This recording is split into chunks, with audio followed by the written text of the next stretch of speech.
Quit interfering with my business. I'm having fun out there, and I don't want to be disturbed anymore. Got it? Or maybe I'll just pull it in right now. Yeah, that guy?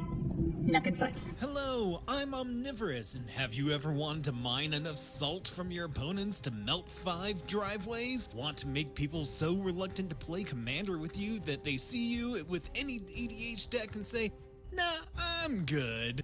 No? Well, too bad. Because this deck makes opponents weep endless tears of frustration while you laugh maniacally.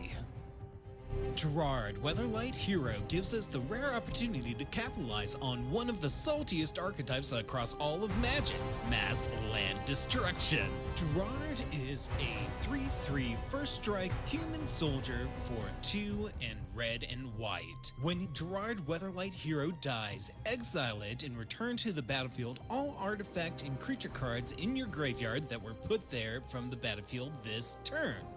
Ironically, Gerard is trying to be the hero, but what happens when you're the one dealing out all the destruction?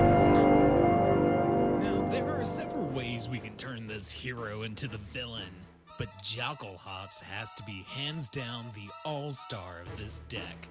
Destroying all creatures, artifacts, and lands with your commander on the battlefield almost guarantees victory. Your opponents will be having enough fun losing all their mana sources as the hops hits their rocks and lands, but they will watch in dismay as you return all of your artifacts and creatures to the battlefield, leaving you so far ahead catching up isn't possible. Supporting Jackalhops is Armageddon, Ruination, Fall of the Thran, and Catastrophe as backups. This suite of mass land destruction spells brings the pain against many commander decks, but especially bullies the various green decks reliant on ramp. While we're at it, why not go board wipe tribal? Navineral's Disc, Magus of the Disc, Devastating Mastery, and Ondu Inversion will destroy all non-land permanents, again setting off your hero to save your board. And of course there is the World Slayer, an equipment that will destroy all other permanents when you hit an opponent. This works so well with all of our protection spells. Who would have known? Honorable mention on this Salt Parade is the classic setup everyone loves, the walking refrigerator. That's right, Karn and Microsynth Lattice to pick off specific lands, featuring both Karn Silver Golem and the Planeswalker Karn the Great Creator, with the bonus that the Great Creator automatically locks out your opponents from generating mana and using abilities when the Lattice is out. Yes, with such amazing cards at the heart of our strategy, we often win when we hit our opponents with a choice board wipe. It's super surprising. I am shocked. Shocked! Well, not that shocked. Now, having our commander out to defend us against the destruction we'll be dealing out is all well and good, but we need a backup plan just in case. As many ways as we have to destroy, we need to defend and make sure the punishment is as one-sided as possible. Avacyn, Angel of Hope, is a big flying beater that grants indestructibility to everything and is another all-star. Teferi's Protection leads Cosmic Intervention and Fate's Reward in a suite of spells meant as an additional wall, with Darksteel Forge being surprisingly effective at being protective, as a good chunk of the cards are artifacts. Borrow's Charm gives us flexible indestructibility, planeswalker removal, and combat tricks. We can also save all of our creatures with Archangel Avacyn, Akroma's Will, and Glorious Protector. And hey, let's throw in Flawless Maneuver, because it's free, right? Why not protect specific creatures with the aid of Darksteel Plate and the Hammer of Nazan? Let's pile it on. This is an artifact-based deck, so why not an artifact that can give your permanents indestructible even beyond the grave? Soul of New Phyrexia is a 6/6 trampler for 6 that can repeatedly save your board and even exile from the graveyard to grant protection. Platinum Angel adds to the frustration, as opponents will find it hard to win when she's on the battlefield. As much as they want to kill you, they won't be able to. Then there's Elspeth. Getting her to ultimate may be difficult, but pulling it off gives you an indestructibility emblem. There are some people that may assume lands don't matter for a mass land destruction deck. Those people would be mistaken. Crucible of Worlds lets us explore the fact that our lands will more than likely be destroyed. With that in mind, let's continue to assault mine. Field of Ruin, Ghost Quarter, Strip Mine, Dust Bowl, and Wasteland add to our land destruction fun, especially when recycled with the Crucible. We can also use various other utility lands to good extent. Needle Spires and Mishra's Factory are easy extra bodies. Flagstones of Trocare can replace itself after its destruction. Rustvale Bridge and Darksail Citadel are indestructible, while Inventor's Fair lets you search for key artifacts. The hideaway lands are also effective here, allowing you to cast their cards for cheap to rebuild after a board wipe. The artifact lands, Great Furnace and Ancient Den, are also worth mentioning as they will be revived by Gerard after Jokalops. And any discussion on lands has to include the multi-format all-star Urza Saga. The Saga does so much. The constructs are effective beaters, with the last mode letting you grab specific artifacts to the battlefield. So we know Gerard is able to reanimate artifacts, and we can lean into the deck having a decent number of mana rocks to give us advantage after a land wipe. Mana Crypt, Soul Ring, and Soul Talisman all give fast colorless options. Skyglaive Relic and Darksteel Ingot are indestructible sources of both colors. Boros Signet, Arcane Signet, and Talisman of Conviction are effective low-cost mana rocks. We can also take advantage of Enter the Battlefield artifacts for ramp that will trigger when revived by our hero. Solemn Simulacrum and Archaeomancer's Map both grab lands when they hit the field.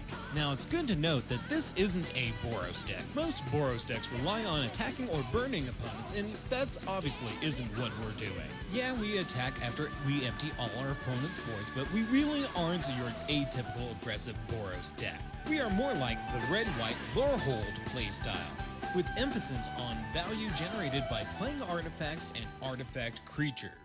Esper Sentinel is one of the best cards printed for white in recent memory. Mystic Buddy puts in work and helps the deck keep up with commanders who generate lots of card advantage. Aethersworn Canonist helps limit opponents who aren't playing artifact-heavy decks, putting even more pressure on them after a board wipe. I love the new set Kamigawa Neon Dynasty, and it has given us a few new things to add into the mix. Reconfigure creatures could be a way to take the deck, with Ogrehead Helm giving you a way to refill your hand, and Cloudsteel Kyrian making it hard for opponents to win the game, even if they have lands. Iron Soul Enforcer gives us a way to reclaim artifacts that are in our graveyard. Other notable recent releases include Wedding Ring and Immovable Rod. The Wedding Ring will give you a way to consistently draw cards, something white tends to struggle with, while most opponents will underestimate Immovable Rod until it blanks their commander that's key to their strategy. Let's say the opponent has a Kirk. Well, the Rod will turn off all of Kirk's abilities, including the ability to use life to pay black mana. 4 mana to activate the Rod is a little steep, but well worth it. It wouldn't be a Lorehold deck without big artifact creatures, and 2 of the best are Combustible Gearhulk and Bronze Guardian. The Guardian in particular stands out as being powerful, giving most of your permanents Ward 2 and power equal to artifacts with Double Strike.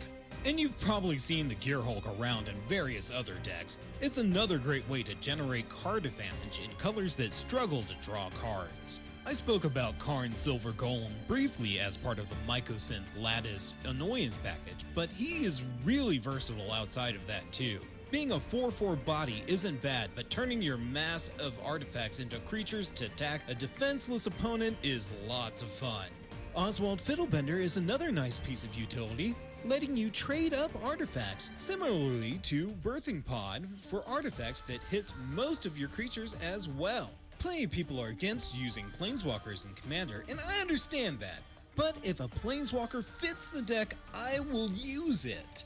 Karn, Scion of Urza, lets you put out a construct, and helps generate card advantage. Many of the cards from the Lorehold Commander deck shine here too. Digsite Engineer allows you to pay 2 to put out a construct every time you cast an artifact spell. Low Shield may be my favorite of all the commanders from the Lorehold deck. He helps your artifacts be offensive as well as replace themselves when they enter the battlefield. which will also trigger when Gerard resurrects your board, leaving you massively ahead on board and in hand. Alibu, Ancient Witness is incredibly versatile. It gives all your artifacts haste and lets you shoot down specific targets and scry when you attack. Too good. Lastly, Osgard the Reconstructor lets you reclaim any artifacts you may have lost to board wipes, and then some when it doubles an artifact that is in your graveyard.